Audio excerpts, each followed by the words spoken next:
Hello. Gosh, you're a lot more from this end, really. I feel like I should introduce myself as dependency and burden today, because, but I'm not.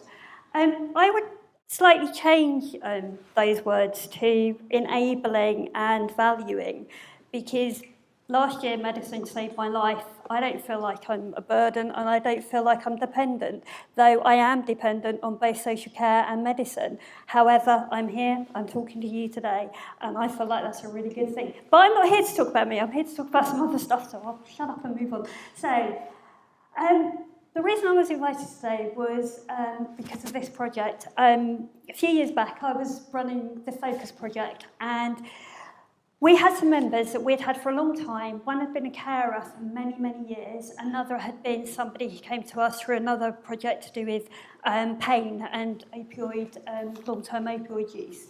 And both these people were sitting in a room in our advisory group, and we were just having a chat.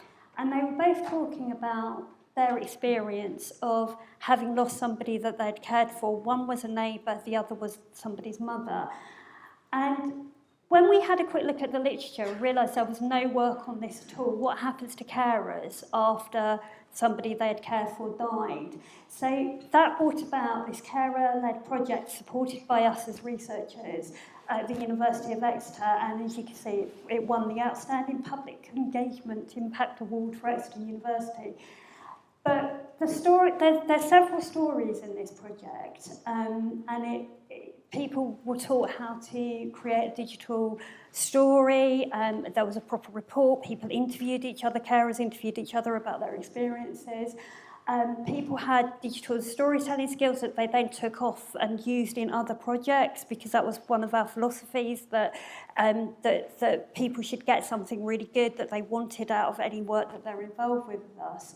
But the story I'm going to tell you is actually John's story, who you can see there, because, well, he's going to tell you actually, because it's something really important about what we're talking about today. Holly, is that okay? Thank you.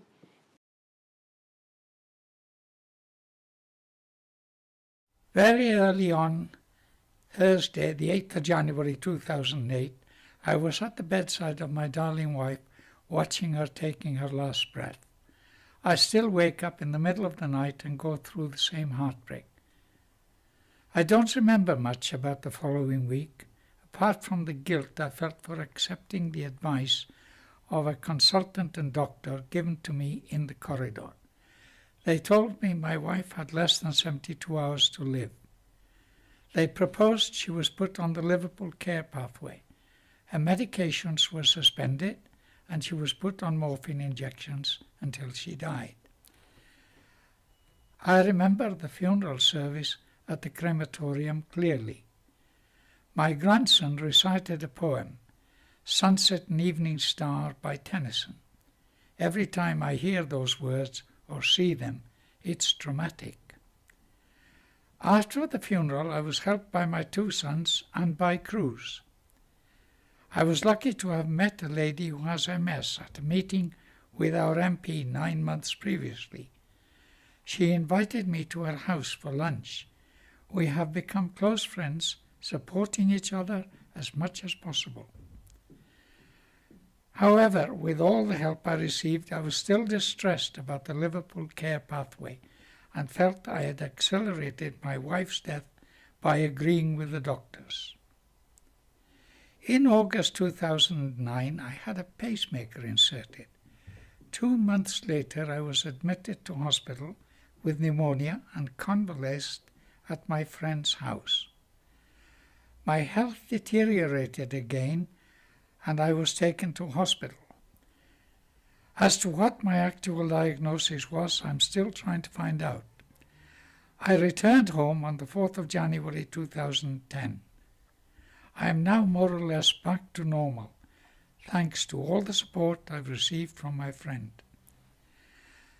The other reason I'm back in reasonable health is because the Liverpool care pathway was explained to me by the Marie Curie organization, and my feelings of guilt have disappeared.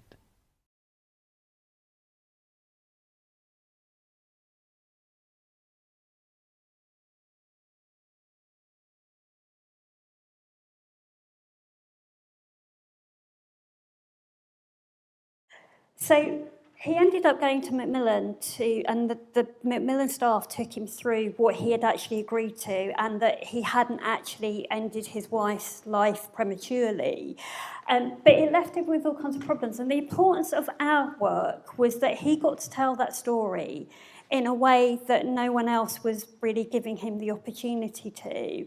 And I know things with Liverpool Pathway have changed quite a lot since then, but there's something really important about listening not just to carers but also to the people themselves. Just as Eric was saying, you know, so much of what we can know about our own death is about conjecture, it's about assumption, and actually when it comes to it, we may well not make those same decisions.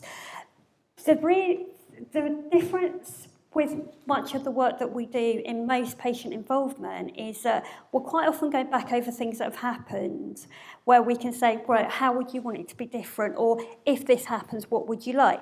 The thing about dying is we don't get a second chance at it. There is no other, you know, once it's done, and we can't go back. So equality in listening becomes really, really important. Who do we listen to? You know, we've talked a lot about where people want to die, but that is very individual. Certainly here in England, that is very individual. You know, I don't want to die with my family, thanks very much. They're really not very nice. You might want to, I don't. You know, and, you know, I think has been mentioned, you know, if you're in a very poor community, you might not want to die at home if you've got sewage running through the bottom of it and mould growing up the walls. You might really not want to die at home. On the other hand, you might. If it's a really nice place to be, you might well do. You might want to have all your family around. There are going to be no answers for this that are universal. It's going to be a whole range of different things. And that becomes really important. So equality of listening is about who it is we hear and how we create those circumstances. There is no such thing as a hard-to-reach group. There's a we haven't found a way to do it group, but that's us. That's down to all of us.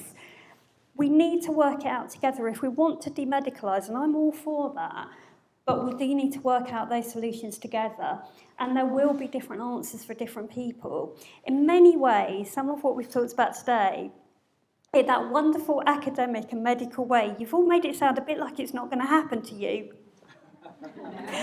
It is.